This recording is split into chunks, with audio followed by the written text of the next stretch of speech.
కేంద్ర ప్రభుత్వ ఉద్యోగులు, పెన్షనర్లకు త్వరలోనే తీపి కబురు అందనుంది.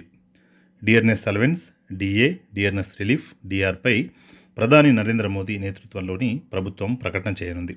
సాధారణంగా డిఏ సవరణలు జనవరి, జూలైలో చేపడుతుంది కేంద్రం. అయితే ప్రతిసారి ఇది మార్చ్, సెప్టెంబర్లో ప్రకటన చేస్తుంది కేంద్రం.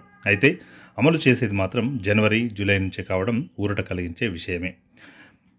బకాయిలను కూడా చెల్లిస్తుంది. అయితే ఈసారి డిఏ 4% పెరిగేందుకు అవకాశం ఉందని నిపుణులు అంచనా వేస్తున్నారు. మార్చి నెలలో అంటే మరో 15 నుంచి 20 రోజుల్లోనే దీనిపై ప్రకటన వచ్చే అవకాశం ఉంది. ఈ క్రమంలో డిఏ, డిఆర్ 4% పెరిగితే శాలరీ, పెన్షన్ ఎంత పెరుగుతుంది అనేది ఇప్పుడు మనం తెలుసుకుందాం.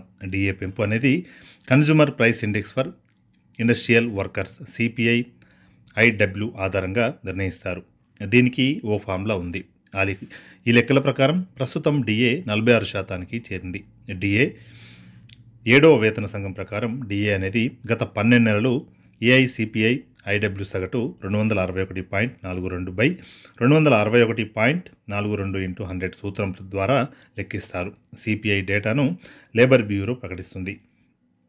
ప్రస్తుత ద్రవ్యోల్బణం ప్రకారం డిఏ అనేది శాతం పరంగా 392.83 మైనస్ 261.42 బై 261.42 × 100 ఆ లెక్క ప్రకారం చేస్తే 50.26గా అవుతుంది. దీని ప్రకారం చూసుకుంటే డిఏ ప్రస్తుతం 46%గా ఉండగా 4% పెంచాల్సి ఉంటుంది. మార్చిలో 4% డిఏ పెంపు ప్రకటన వచ్చినా అది జనవరి 1 నుంచి అమలు చేస్తారు. ఈ బకాయిలు కూడా చెల్లించవచ్చు.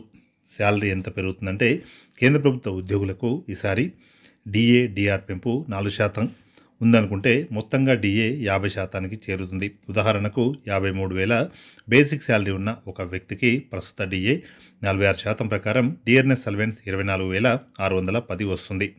ఇప్పుడు 4% పెంచి డిఏ 50% పెరిగితే అతని డిఆర్ఎస్ అలవెన్స్ 26,750కి చేరుతుంది. అంటే శాలరీ 2,140 రూపాయలు పెరగనుంది. మరోవైపు పెన్షనర్ల విషయానికి వస్తే ఒక వ్యక్తికి బేసిక్ పెన్షన్ 41,100 వస్తుంది అనుకుందాం. ప్రస్తుత డిఆర్ 46%, అతనికి డిఆర్ఎస్ రిలీఫ్ అనేది 18,906గా వస్తుంది.